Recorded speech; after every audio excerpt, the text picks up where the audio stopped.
صاحب ایک تو آپ کے خیال میں یہ کیا اسٹیبلش ہو پا رہا ہے کہ نواز شریف غدار ہیں؟ دوسرا یہ کہ یہ بیانیہ اب اس وقت حکومت نے کیوں لیا ہے آپ کے خیال میں؟ کیا سیاسی طور پر حاصل کرنا مقصد ہے کہ نواز شریف کو کرپٹ تو کہا جا رہا تھا لیکن اب غدار بھی قرار دیا جائے اور اسٹیبلش کیا جائے؟ یہ اسٹریٹجی آپ کے خیال میں حکومت کی کیسی ہے؟ دیکھیں یہ بہت پرانی اسٹریٹجی ہو چکی ہوئی ہے اور یہ 1947 سے چلتی چلی آ رہی ہے۔ یہ دل سے پاکستان کو تسلیم نہیں کیا، باج داج ایسے ہوتے تھے، یہ کرتے تھے وہ کرتے تھے۔ مسئلہ سارا یہ ہے کہ یہ بات بالکل صحیح ہے کہ اگر آپ کے بیانیے سے باقی کسی دشمن کو فائدہ پہنچتا ہے تو وہ بات تو ہوتی ہے، یہ اس طرح کی بات کو بیان کرنا چاہیے۔ لیکن شیخ رشید صاحب کا چونکہ بیسیکلی ہاتھ جو ہے کسی اور طرف چلا ہوا ہے اور ان کو سٹائل ان کا یہی ہے بولنے کا، تو وہ کرتے رہتے ہیں باتیں اور اس طرح کی۔ ایسا ہوتا یہی ہے کہ پھر بعد میں آپ کو خود بڑی شرمندگی سی ہوتا ہے۔ آپ خود دیکھیں نا کہ آج آپ کے وہ اپنا نیب کے وہ تمام لوگ جو ہیں وہ کلعدم تنظیم کے لوگ ہیں، ابھی تک نیب تک کلعدم تنظیم سے تعلق رکھتی ہے، لیکن اس کے تمام اراکین جو ہیں وہ ہر ایک پارٹیز کے اندر شامل ہیں۔ آپ اس کے بعد انہوں نے پارٹی بھی بنائی اور اس کو تو سپریم کورٹ نے کلعدم قرار دیا تھا۔ آپ سوچیں جو غداری کا فتویٰ ہے نیب کو خط قلم قرار دینے کا، جس میں ولی خان اور یہ سارے اور اختر انگل کے والد تعالیٰ مینگل یہ سب ان پہ غداری کا فتویٰ سپریم کورٹ نے لگایا تھا، اس کے باوجود بھی چلتا۔ تو یہ ایسی جسے کہتے ہیں نا بیس لیس اور فروٹ لیس قسم کے سیریس گفتگو ہمارے پاکستان کی سیاست میں انقار مفقود ہو چکے ہیں۔ بہت عرصہ ہوا ہم نہیں کرتے، ہمیں آتی ہی نہیں ہے، ہم بھول گئے، ہمارے سیاستدان بھی بھول گئے ہیں۔ اس لیے کہ ان کے پاس سبسٹنس نہیں ہے۔ جب سبسٹنس نہیں ہوگا تو یہ باتیں ہوں گی۔ اب اتنا کچھ ہے نواز شریف صاحب کی تقریر کے اندر بھی، باقی چیزوں کے اندر بھی، معاملات کے اندر بھی، لیکن مسئلہ سارا یہ ہے کہ ہم نے تو چوکے چھکے والے لگانے کی بات ہوتی ہے تو ایوری باڈی کریکٹر نہ ہو تو یہی ہوگا۔ غلط کر رہے ہیں، ہوگا یہ کہ یہ باتیں پھر بعد میں کر۔ ہاں جی ہاں جی ناصر صاحب آپ کی رائے سر؟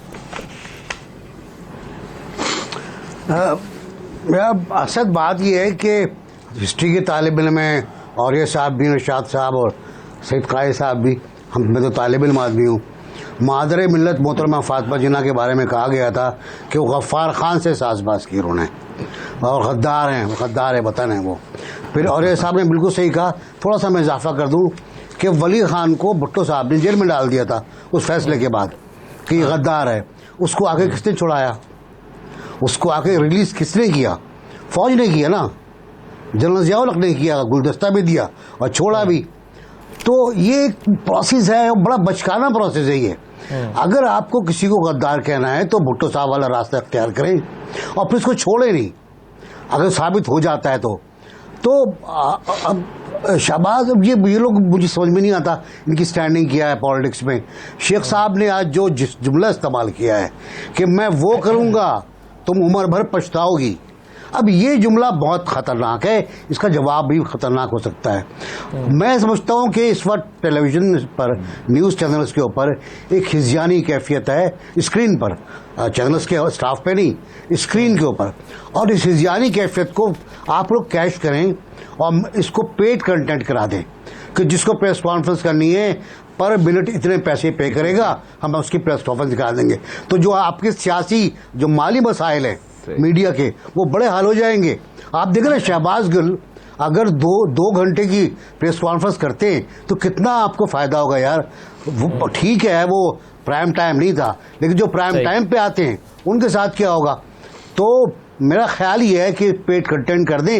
یہ انتہائی بچکانہ باتیں، انتہائی احمقانہ باتیں میں کہوں گا، اور یہ غداری پلیز، غداری اور کافر، چلیں غداری کا لفظ، جی غداری کا لفظ آپ استعمال نہ کریں، مگر ارشاد صاحب مسئلہ یہ ہے کہ ان جملوں کا یا ان سٹیٹمنٹس کا آپ کیا کریں گے؟ جیسے ابھی تسنیم اسلم صاحبہ نے سیکرٹری خارجہ تھی اور کہا انہوں نے کیٹیگوریکلی، اور پھر بعد میں انہوں نے یہ بھی نہیں کہا کہ نہیں میرے الفاظ کو توڑ مروڑ کے پیش کیا گیا۔ انہوں نے کہا کہ نواز شریف صاحب نے منع کر رکھا تھا کہ بھارت کے خلاف کوئی بات نہیں ہوگی، کوئی بیان جاری نہیں کیا جائے گا، یہ تو انہوں نے کہا تھا نا۔ دوسرا یہ ہے کہ ابھی جو انہوں نے ایک قومی راز جس کو کہا جا رہا ہے کہ فاش کیا، یہ سٹیٹمنٹ انہوں نے بلا ضرورت دی، اس کو ان کے بیانیے کو سپورٹ کرنے کے لیے شاید اس طرح کے بات کرنے کی ضرورت بھی نہیں تھی۔ یہ کیوں کر رہے ہیں؟ وہ آخر کر تو رہے ہیں نا، غدار آپ نہ کہیے لیکن یہ چیزیں تو ہو رہی ہیں نا۔ غلطی ہم سے یہ ہو رہی ہے کہ جو غداری ہو بھی رہی ہوتی ہے، جو غدار ہوتا بھی ہے، ہم یہاں شور مچا دیتے ہیں کہ جناب اس کو غدار نہ کہا جائے، وہ ثابت ہو جائے۔ یعنی آج بھی آپ کو لوگ ملیں گے کہ مجیب الرحمان کو غدار نہ کہا جائے. بھائی غلطی ریاست سے یہ ہو رہی ہے, ریاست کے اداروں سے ہو رہی ہے. غداری ہوتی ہے, غدار ہوتے ہیں, ہم ان کی پردہ پوشی کرتے ہیں, ہم ان کے ساتھ رعایت کرتے ہیں. نواز شریف کو غدار ٹھیک کہا جا رہا ہے. میں یہ نہیں کہہ رہا, میں بات ہی نہیں کر رہا, میں بات کہہ رہا ہوں کہ یہ ہمارے ہاں یہ جو ڈیبیٹ ہے غلط ہے کہ ایک شخص اگر اپنے کسی عمل سے, اپنے کسی ایکشن سے, اپنے کسی کول سے دشمن کو فائدہ پہنچا رہا ہے تو غداری اور کس فیصلہ کون کرے گا اس بات تو کا؟ فیصلہ جو ہے ہمارے اداروں کو, جو ہمارے ادارے ہیں ان کو ذرا ہمت پکڑنی چاہیے, ان کو جرأت دکھانی چاہیے, اور یہ باتیں ٹی وی چینلز پہ بیٹھ کے پریس کانفرنس میں کرنے کی بجائے قوم کو بتانا بھی چاہیے اور کیس بھی دائر کرنا چاہیے. اور آئندہ کے لیے یہ بات, اس بات سے میں بالکل متفق ہوں کہ اگر کسی شخص کے بارے میں کوئی ثبوت ملتا ہے تو اس کو پھر کسی صورت میں معاف نہیں کیا جانا چاہیے. یہ بات نہیں کہ سپریم کورٹ سے آپ فیصلہ لے لیں اور اس کے بعد ان کو رہا کر دیں. پوائنٹ سکورنگ کے لیے صرف استعمال نہیں کرنا چاہیے. پوائنٹ سکورنگ کے لیے نہ کریں, یہ کام کریں اور کر کے دکھائیں تاکہ آئندہ یہ نہ کوئی غدار پیدا ہو, نہ کسی کو کہنے کی ضرورت پڑے. غداری اس ملک میں ہوتی رہی ہے, غدار پیدا ہوئے. ہم تو کئی سال تک جو کراچی والے صاحب تھے ان کو بھی غدار نہیں مانتے تھے, بالآخر انہوں نے کھل کر کہہ دیا کہ جناب, یعنی ایک واقعہ, وہ انڈیا گئے, وہاں انہوں نے تقریر کی اور تقریر میں یہ کہا کہ ہم معافی چاتے ہیں جو کچھ ہم نے کیا, ہم سے غلطی ہوئی, اب ہم دوبارہ آنا چاہیں تو ہمیں قبول کیجئے گا.